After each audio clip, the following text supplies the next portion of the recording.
माझा नवरा दुबईवरून परत येताना सोबत एका स्त्रीला घेऊन आला. ती स्त्री रोज रात्री मला पैशांचा बंडल द्यायची आणि माझ्या नवऱ्याला रूममध्ये घेऊन जायची. मी सुद्धा पैशांच्या लोभात येऊन नवऱ्याला काहीच बोलत नव्हते.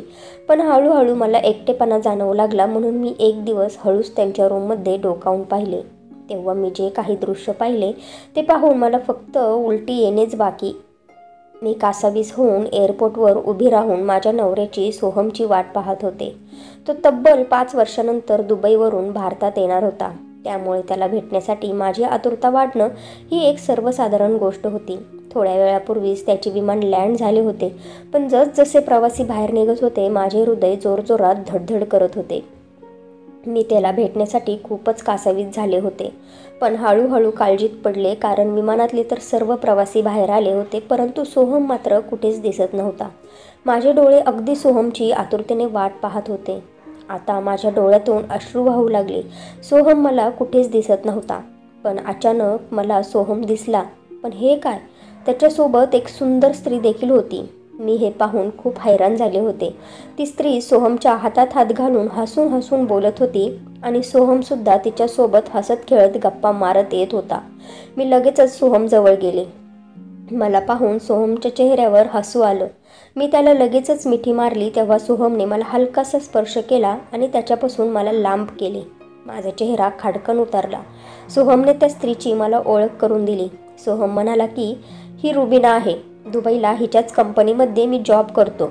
हे ऐकून मी आभार व्यक्त करण्यासाठी तिच्या पुढे हात केला, कारण आम्ही जे काही आहोत ते तिच्यामुळे शक्य झालं होतं. माझी सगळी स्वप्न पूर्ण झाली होती. परंतु रुबीनाने अगदी हैराण होऊन मला पायापासून ते डोक्यापर्यंत पाहिलं आणि तोंड वाकडं करून फक्त हाय एवढंच बोलली. माझा तर हात हवेमध्येच राहिला होता. मला त्या रुबीनाचं वागणं अजिबात आवडलं नव्हतं, परंतु ती सोहमची बॉस होती, त्यामुळे मी मजबूर होते आणि तिच्या त्या वागण्यावर मी काहीच बोलू शकले नाही. घरी येताना सोहम गाडी चालवण्यासाठी ड्रायव्हर सीटवर बसला, परंतु मी हैराण तेव्हा झाले जेव्हा मी फ्रंट सीटवर बसू लागले. तेव्हा माझ्या आधीच रुबीना तिथे येऊन बसली आणि मग नाईलाजाने मला मागच्या सीटवर बसावं लागलं. असो, घरी सगळे जेवण मी सोहमच्याच आवडीचं बनवलं होतं. जेवण झाल्यानंतर मी रुबीनाला म्हणाले, मॅडम तुम्ही आता गेस्ट रूममध्ये जाऊन आराम करा.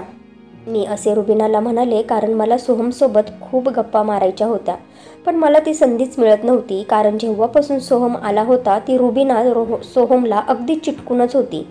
त्यामुळे माझा सर्व मूड खराब होत होता. परंतु मला धक्का तेव्हा बसला जेव्हा ती सोहमला म्हणाली, सोहम उठ चल, मला खूप झोप येत आहे. हे ऐकून तर सोहमच्या चेहऱ्यावरचा रंगच उडाला. सोहमने माझ्याकडे पाहिलं आणि मग त्याने माझ्यापासून नजर चोरली आणि रुबीनाला म्हणाला, तुझ्या रूममध्ये मी आलोच. मी तर डोळे मोठे करून सोहमकडे पाहत होते, जेव्हा त्या रुबीनाने माझ्या समोरच सोहमच्या गालांवरून हात फिरवला आणि गेस्ट रूममध्ये निघून गेली. आता हे सर्व काही माझ्या सहन करण्याच्या पलीकडे गेले होते. माझ्या डोळ्यातून अश्रू वाहू लागले. तेव्हा सोहम उभा राहिला आणि माझ्याजवळ आला आणि म्हणाला, श्वेता तू फोनवरून मला जी काही सामानांची लिस्ट पाठवली होतीस ना, त्या सगळ्या वस्तू रुबीनानेच तिच्या पैशातून खरेदी केल्या आहेत. आणि हो, हे घर, फर्निचर, इथलं सगळं ऐश्वर्य, हे सगळं काही रुबीनाच्या कृपेमुळेच आहे.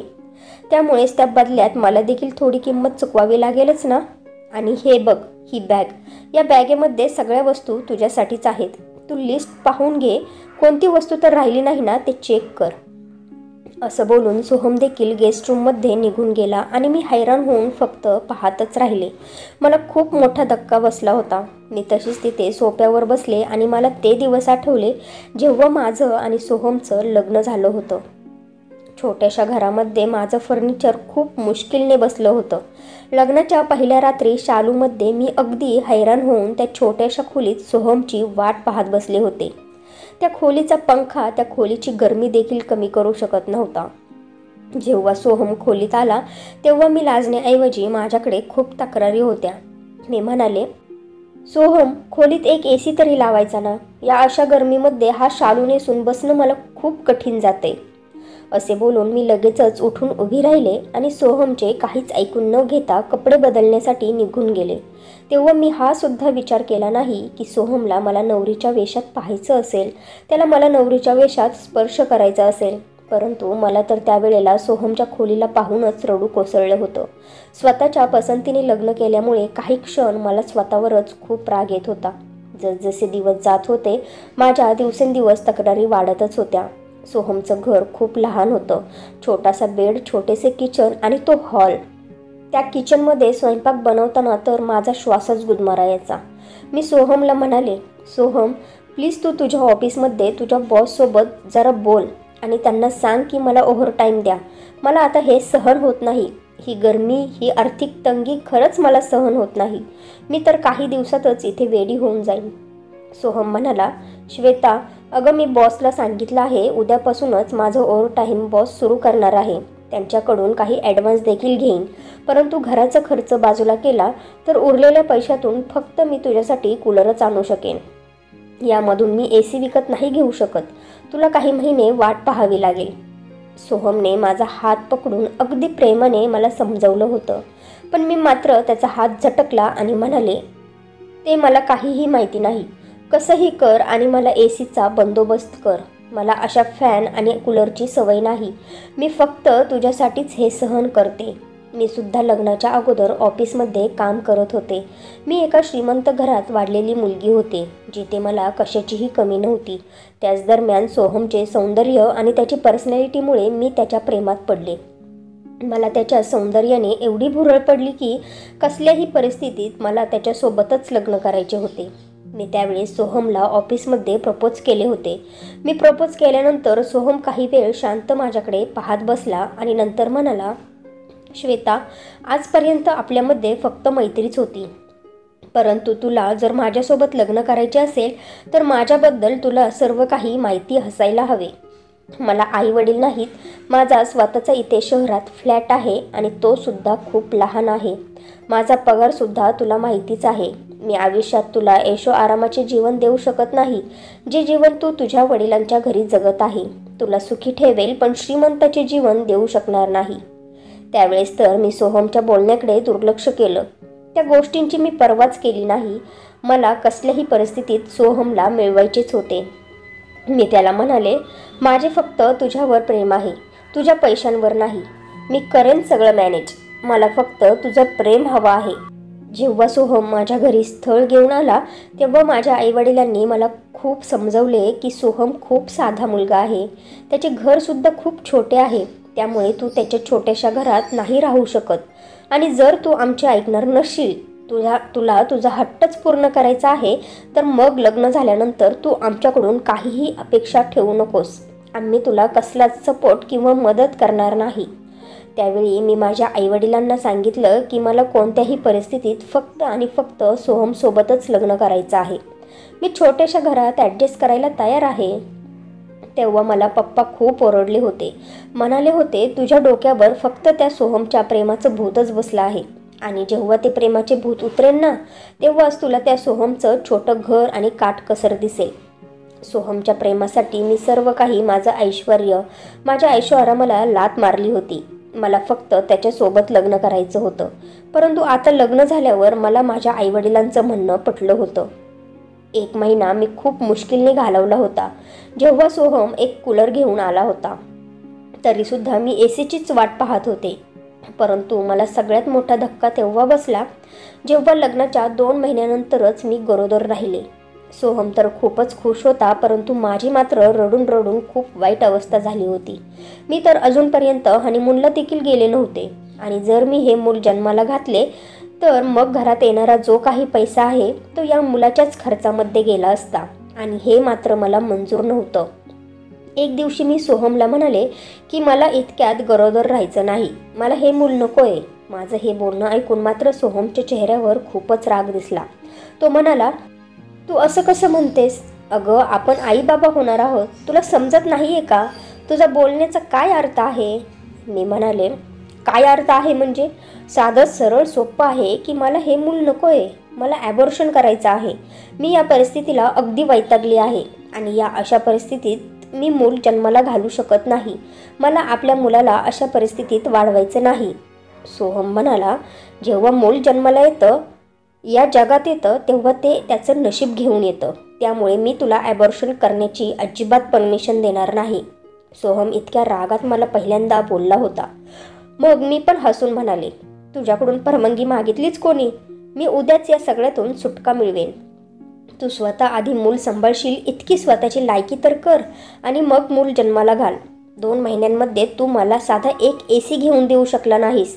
मग असं असताना माझ्या मुलाचा खर्च कसा करणार?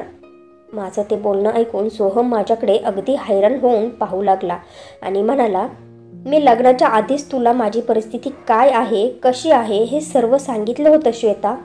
मी म्हणाले, हो तू सांगितलं होतंस, पण त्यावेळी माझी बुद्धी माझ्या डोक्यावर तुझ्या प्रेमाचं भूत बसलं होतं, ज्यामुळे मी तुझ्यासारख्या भिकाऱ्यासोबत लग्न केलं. आता मी तुझ्यासोबत माझं आयुष्य घालवते इतकेच पुरेसे आहे. जशी गरिबी तू मला दिली आहेस, या गरिबीमध्ये मी आपल्या मुलाला नाही वाढवू शकत.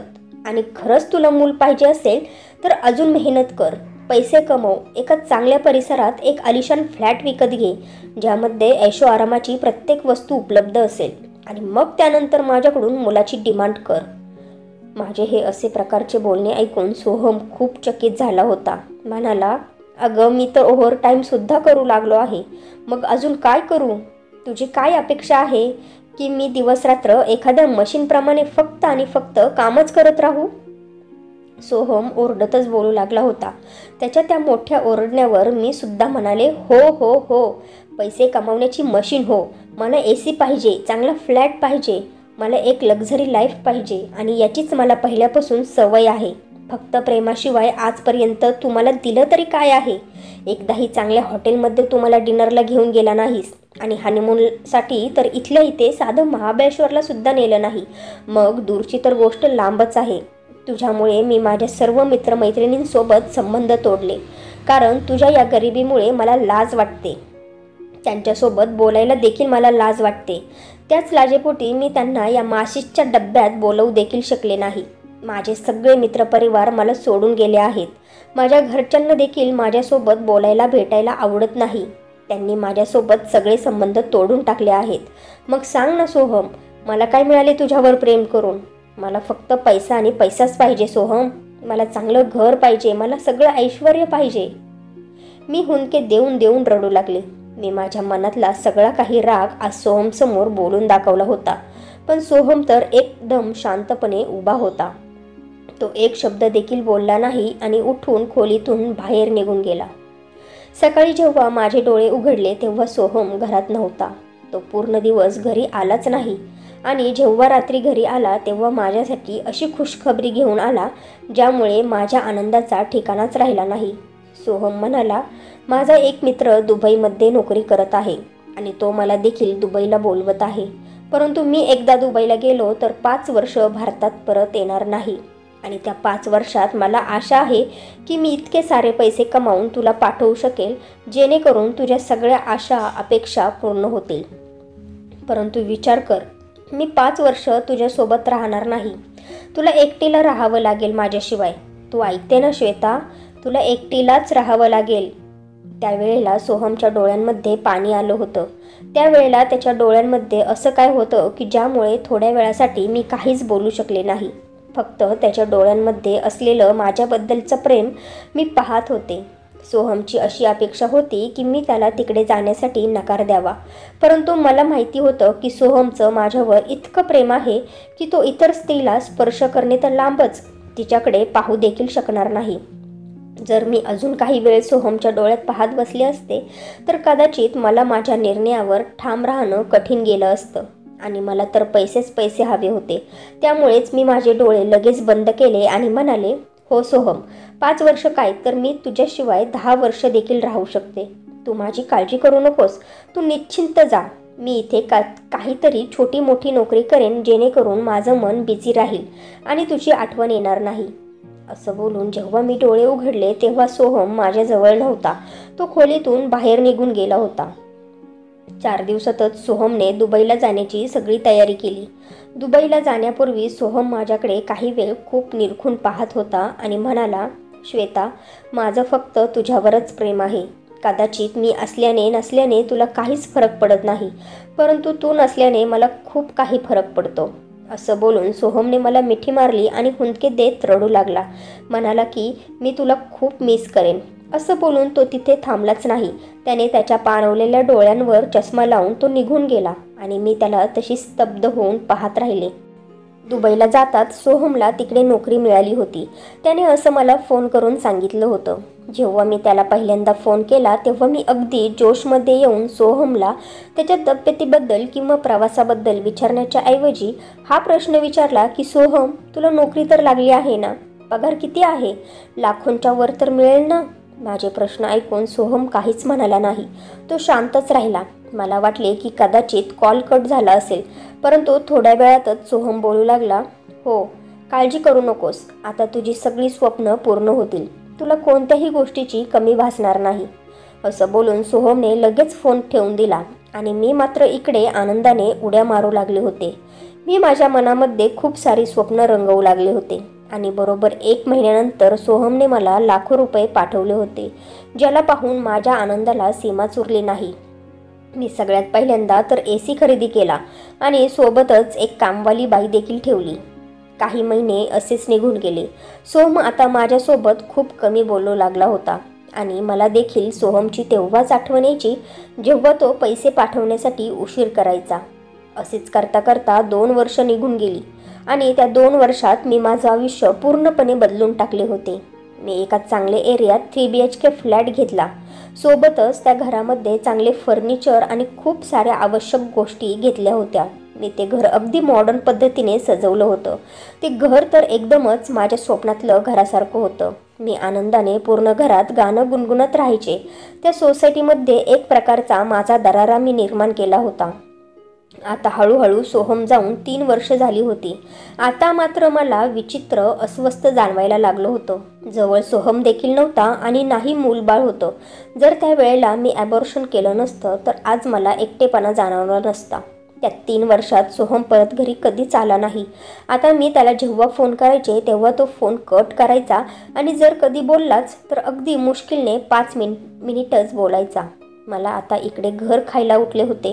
मला आता फक्त सोहमची आठवण येत होती. मी त्याला एकदा विचारले की तू भारतात परत कधी येणार आहेस? तू मला भेटायला कधी येणार आहेस? मला तुझी खूप आठवण येते सोहम. परंतु त्यावेळेस सोहम म्हणाला, आता मी तिकडे आलो तर खूप मोठं नुकसान होईल. हळूहळू आता माझी बेचैनी वाढत होती. आता हे मोठे घर, हा ऐशो आराम आता मला नको नको झाला होता. मला हे घर खायला उठले होते. इतक्या मोठ्या भिंती आणि इतकं मोठं घर. इथे तर शेजारी पाजारी एकमेकांच्या घरी देखील येणं जाणं करत नव्हते. नेहमीच मला एकटीला बाहेर जाताना विचित्र अशी भीती वाटायची. माझ्याजवळ तर माझा नवरा देखील नव्हता जो माझी रक्षा करू शकेल. कसेबसे करून 5 वर्ष निघून गेले होते. एके रात्री घरामध्ये एक चोर आला होता. तेव्हा मी आणि कामवालीच दोघीच घरात होतो. मी त्यावेळेला सोहमला फोन केला होता पण त्याने फोन कट केला होता. मी थरथरत्या हाताने सोहमच्या फोनवर मेसेज सेंड केला. तो चोर घरातल्या मौल्यवान वस्तू चोरत होता आणि मी मात्र घाबरून बेडच्या खाली लपले होते आणि देवाला हीच प्रार्थना करत होते की देवाने माझी इज्जत शाबूत ठेवावी. थोड्या वेळातच पोलिसांची गाडी आली. पोलिसांच्या गाडीचा आवाज ऐकून तो चोर पळून गेला होता. मी देवाचे आभार मानले आणि जेव्हा मी मोबाईल उचलला तेव्हा मला कळाले की सोहमने माझा मेसेज वाचला होता आणि त्यानेच त्याच्या मित्राला फोन करून पोलिसांना ही बातमी दिली होती आणि इथे बोलावून घेतलं होतं. यानंतर तर तिथे मला राहणं जरा कठीणच जात होतं. कारण कसलाही नवरा असो, तो त्याच्या बायकोजवळ असला की त्याच्या बायकोची इज्जत ही सुरक्षित राहते. मी सोहमला माझी शपथ देऊन सांगितलं होतं की तू पुन्हा परत ये आणि सोहमने देखील माझं ऐकलं होतं आणि तो परत आला होता, पण त्या स्त्रीसोबत आला होता. माझ्या डोळ्यातून अश्रू वाहत होते जेव्हा मी त्या जुन्या आठवणींमध्ये रमून गेले होते. दरवाजा बंद होता. माझा नवरा सोहम आणि ती बाई आतमध्ये एकटे होते. ते दोघेही त्या बंद खोलीमध्ये होते. मी एक दीर्घ श्वास घेतला आणि माझ्या खोलीमध्ये गेले जिथे मी सोहमच्या आवडीचे लाल रंगाचे गुलाब फ्लॉवर पॉटमध्ये ठेवले होते. परंतु आता ते गुलाब देखील माझ्याप्रमाणेच कोमजले होते. जड पावलं उचलत मी माझ्या बेडवर आले आणि झोपून गेले. सकाळी जेव्हा माझे डोळे उघडले तेव्हा मी लगेचच फ्रेश होऊन बाहेर आले. आज मी ठरवलं होतं की मी माझ्या स्वतःच्या हाताने सोहमला त्याच्या आवडीचा नाश्ता करून देणार. परंतु जशी मी किचनकडे गेले मी तिथे स्तब्ध उभी राहिले. कारण किचनमध्ये तर ती रुबीना उभी होती. जिने तिच्या केसांमध्ये रुमाल बांधला होता आणि ती सोहमसाठी त्याच्या आवडीचा नाश्ता बनवत होती. तिने नाश्ता बनवून प्लेट खूप छान पद्धतीने सजवली होती. मला तर या गोष्टीचं आश्चर्य वाटत होतं की ती तर सोहमची बॉस होती आणि एक आफ्रिकन मुलगी होती जिचा बिझनेस दुबईमध्ये होता. असं असूनही तिने सोहमच्या आवडीचा नाश्ता बनवून रेडी केला होता. आज लग्नानंतर मी पहिल्यांदाच सोहमच्या आवडीचा नाश्ता बनवणार होते. परंतु मी एक दीर्घ श्वास घेतला आणि नाश्त्याच्या टेबलवर गेले. परंतु तिथे देखील ती रुबीना सोहम शेजारीच नाश्ता करण्यासाठी बसली. ती कधी कधी सोहमला घास भरवत होती तर कधी कधी तिच्या भाषेमध्ये काहीतरी बोलत होती, जे ऐकून सोहम खूप हसत होता. माझ्या मनामध्ये एक प्रकारे वणवा उठला होता. मी तशीच तिथून उठले आणि सरळ खोलीत येऊन बसले. माझ्या हृदयाचे तुकडे तुकडे झाले होते. माझ्या डोळ्यातून अश्रू वाहू लागले होते आणि मी ओक्साबोक्सी रडायला लागले. कदाचित मी त्या मुलीवर जळू लागले होते. थोड्या वेळानंतर सोहम खोलीत आला आणि मला रडताना पाहून हैराण होऊन म्हणाला, काय झालं श्वेता, तू का रडत आहेस? मी फक्त सोहमकडे पाहिलं आणि त्याला काहीच बोलले नाही. त्याने साधं मला मिठीत सुद्धा घेतलं नव्हतं. सोहमला कदाचित समजलं होतं. त्यामुळे त्याने माझ्या खांद्यावर हात ठेवला आणि म्हणाला, ती माझी बॉस आहे श्वेता, त्यामुळेच ती जे काही बोलते ते मला ऐकावेच लागते आणि त्या बदल्यात ती मला लाखो रुपये देत आहे, महागडे गिफ्ट्स देत आहे, ज्यामुळे तू आज ऐशो आरामाचे जीवन जगत आहे. तुला तर खुश व्हायला पाहिजे ना, कारण तुझी तर स्वप्न सगळी पूर्ण झाली आहेत. सोहमचे ते बोलणे ऐकून मी शांत झाले आणि थोड्या वेळाने अगदी उदास होऊन म्हणाले, सोहम, मी तुझी लग्नाची बायको आहे. मला तुझी गरज आहे. तब्बल 5 वर्षानंतर तू माझ्या जवळ आला आहेस. तुला माहिती नाही की मला तुझी किती उणीव भासत होती. मला तुझ्याशी खूप काही बोलायचं आहे. ते काही नाही, तू आज माझ्या खोलीत माझ्यासोबत झोपणार, बाकी मी काहीही ऐकून घेणार नाही. सोहमला मी हे अगदी खडसावून सांगितलं होतं. त्यावर सोहमने एक दीर्घ श्वास घेतला. पूर्ण दिवस रुबीना सोहमच्या सोबतच राहिली आणि ते दोघे फिरायला देखील गेले होते. येताना त्यांनी माझ्यासाठी सोन्याचा हार आणला होता. त्याची किंमत जवळपास 10 ते 12 लाख रुपये होती. तो सोन्याचा हार पाहून माझ्या डोळ्यात चमक आली. सोहम माझ्याजवळ बसला होता. आज रात्री तो माझ्याजवळ होता, परंतु माझं तर लक्ष रुबीनाने आणलेल्या त्या महागड्या सोन्याच्या हारात होतं.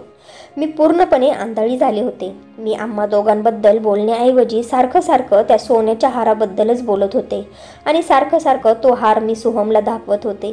सोहम हलकेच हसला आणि तिथून उठून बाहेर निघून गेला.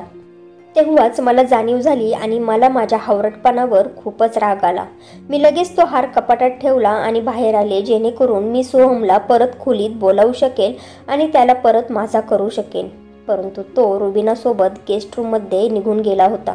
मला खूप राग आला होता. मी सारखं दरवाजा वाजवून सोहमला बोलवत होते.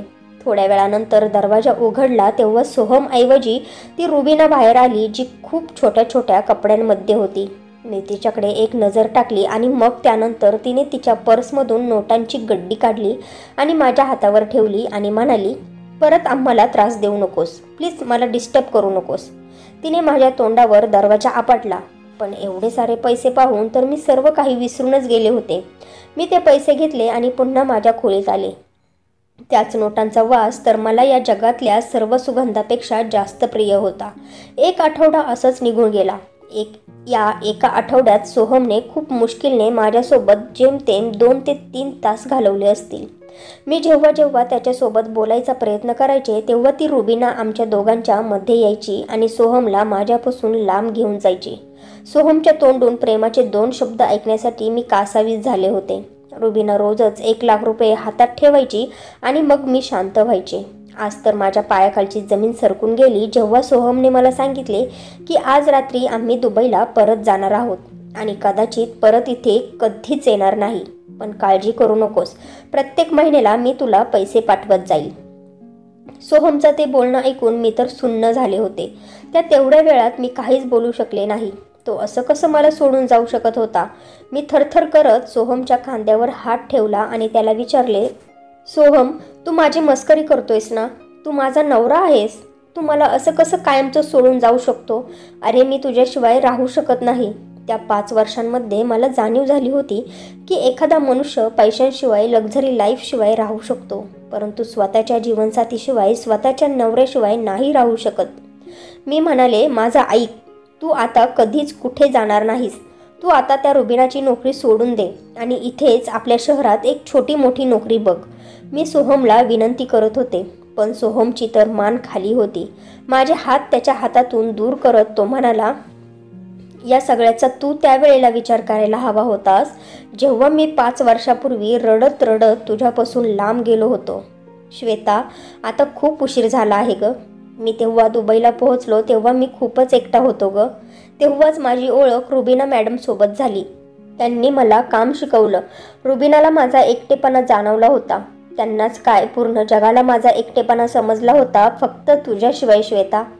रुबिनाला माझ्या मनातलं सर्व काही सांगितलं तेव्हा त्यांची अवस्था देखील माझ्यासारखीच होती. त्यांना सुद्धा त्यांच्या माणसांनीच लांब केलं होतं. त्यांच्याजवळ तर सर्व काही होतं. ऐशो आराम होता, पैसा होता, परंतु प्रेम करणारं कोणीच नव्हतं. आणि इकडे मात्र तुला कोणत्याही किमतीत फक्त लक्झरी लाईफ पाहिजे होती. आणि मग त्यासाठी तुला तुझ्या नवऱ्याला, तुझ्या प्रेमाला डावाला मांडायला लागलं तरी चाललं असतं. तिने मला तिच्याजवळ ठेवलं. तिला माझ्याकडून काहीच अपेक्षा नव्हती. तिला फक्त माझं प्रेम आणि माझी मैत्री हवी होती. तिने तुझे सर्व ऐशोआराम पूर्ण करण्याची जबाबदारी घेतली आणि आमच्यामध्ये हा सौदा झाला. श्वेता, तू मला गमावून सर्व काही मिळवलं आहेस.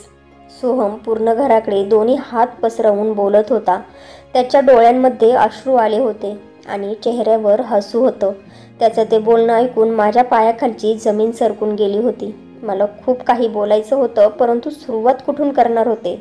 तेवढ्यात रुबिना खोलीतून बाहेर आली. खोलीतून बाहेर येताना तिच्यासोबत स्वतःचं आणि सोहमचं सामान देखील घेतलं होतं आणि एक विचित्र नजर माझ्यावर टाकून सोहमचा हात पकडला आणि त्याला घेऊन जाऊ लागली. ते पाहून माझ्या हृदयाचे तुकडे तुकडे झाले होते. मी डोळे बंद केले आणि जेव्हा डोळे उघडले तेव्हा तो प्रसंग माझ्या डोळ्यासमोर आला, जो 5 वर्षांपूर्वी घडला होता. सोहमने पुन्हा एकदा डोळ्यांवर काळा चष्मा लावला आणि स्वतःचे दुःख मनामध्ये ठेवून हसत हसत रुबिनासोबत जाऊ लागला. आणि मी मात्र लक्झरी लाईफ मिळवण्यासाठी खूप मौल्यवान हिरा गमावला होता. कधी कधी माणसाला आपल्याजवळ असलेले सुख दिसतच नाही आणि आपल्याजवळ नसलेल्या सुखाचा हट्ट धरून बसतो. हाताने तो ते सगळं काही मिळवतो, पण त्याला हे कळायला खूप उशीर झालेला असतो की त्याने स्वतःजवळचे मात्र अनमोल सुख गमावले असते. म्हणूनच हाताचे सोडून भलत्या मागे पळण्यापेक्षा आपल्याजवळ असलेल्या सुखाला, आपल्याजवळच्या व्यक्तींना जपा. तर फ्रेंड्स, तुम्हाला ही स्टोरी आवडली असेल तर व्हिडिओला लाईक करा आणि आपल्या नात्यांचा स्पर्श या चॅनेलला सबस्क्राईब करा आणि बेल आयकॉनवर क्लिक करून ऑलवर सेट करा, म्हणजे पुढची व्हिडिओ तुम्हाला लगेच भेटेल. धन्यवाद.